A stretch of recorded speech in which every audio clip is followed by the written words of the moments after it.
नमस्कार, मी लतिका। आज मी तुम्हाला झटपट अशी डाळ बनवून दाखवणार आहे। त्यासाठी कुकर घेतलेला आहे, त्याच्यामध्ये 1 वाटी डाळ, अर्धी वाटी मसूरची डाळ। आता ही काय करते, पहिलं स्वच्छ धुवून घेते। डाळ स्वच्छ धुवून घेतलेली आहे, त्याच्यामध्ये साधं पाणी टाकणार आहे। 1.5 ग्लास पाणी टाकलेलं आहे। 1 हिरवी मिरची, 1 मिडियम आकाराचा कांदाचा उभा कापून घेतलेला आहे, मिडियम आकाराचा 1 टोमॅटो, थोडंसं आलं आणि लसूण, अर्धा इंच आलं आहे आणि 3 पाकळ्या लसणाच्या अशा कुटून घेतलेल्या आहेत। 1 तेजपत्ता टाकायचा, त्याचे तुकडे करून घेतलेले, मोठा होता त्यामुळे। दालचिनीचा तुकडा, 1 मसाला विलायची, 1 साधी विलायची, बारीक असले तर 2 टाका, हे मोठी आहे एकदम, 2 लवंगा आणि 1 छोट्या आकाराचं स्टार फूल। त्यात टाकणार आहे थोडंसं मीठ, थोडीशी टाकायची हळद, आपल्या घरचे खूप छान कलर येतो ह्यानं। अर्धा चमचा तूप टाकणार आहे, तेल जरी टाकलं तरी चालेल। आता ह्याचं काय करणार आहे माहिती आहे का, कुकरला ह्याच्या मी 4 शिट्ट्या करून घेणार आहे। कुकरच्या शिट्ट्या झालेल्या आहेत, कुकर खोलून घेऊया। मस्त अशी बघा डाळ शिजलेली आहे, अशा पद्धतीत बघा डाळ शिजलेली आहे। आणि ही डाळ ना खूप चविष्ट लागते बरं का, तुम्ही एकदा जरूर अशा पद्धतीनं करून बघा। कढई मी गरम करत ठेवलेली आहे, तुम्ही तडक्या पॅनमध्ये पण त्याला फोडणी देऊ शकता।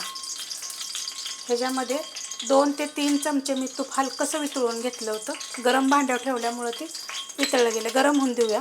गरम झालेलं आहे, त्याच्यामध्ये टाकणार आहे मोहरी चांगली फुटून देऊया।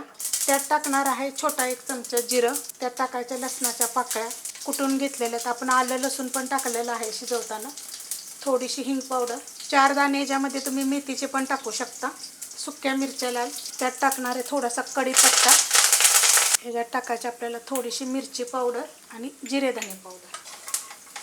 त्याच्यामध्ये लगेच डाळ ओतून घ्यायची आपल्याला। मस्त असं बघा तडका बसलेला आहे, तुम्ही तडक्यात पॅनमध्ये पण तूप टाकून तडका देऊ शकता। थोडीशी कोथिंबीर टाकायची, गॅस केलेला आहे थोडासा बारीक। कुकरच्या भांड्यामध्ये मी पाणी कोमट करून घेतलं होतं थोडंसं, ती पण आपण ह्याच्यामध्ये काढून घेऊया, मिक्स करून घेऊया। मिक्स करून घेतलेलं आहे, त्याच्यामध्ये मीठ टाकायचं, शिजवताना पण आपण थोडंसं टाकलं होतं, चवीप्रमाणे मीठ टाकायचं चव बघून। आणि आता आपण ह्याला उकळून घेऊया। मस्त असे 5 मिनटं चांगली मी उकळून घेतलेले आहे, खूप मस्त होते बघा, अशा पद्धतीत टिकते घट्ट। जिरा राईस वगैरेवर तुम्ही खाऊ शकता, चपाती फुलके ह्याच्याबरोबर मस्त अशी लागते ही। एकदम सोप्या पद्धतीत मी तुम्हाला दाखवलेली आहे। ही रेसिपी कशी वाटली जरा मला कमेंट करून सांगा। रेसिपी आवडली तर लाईक करा, सबस्क्राईब करा, कमेंट करा आणि शेअर बी करा।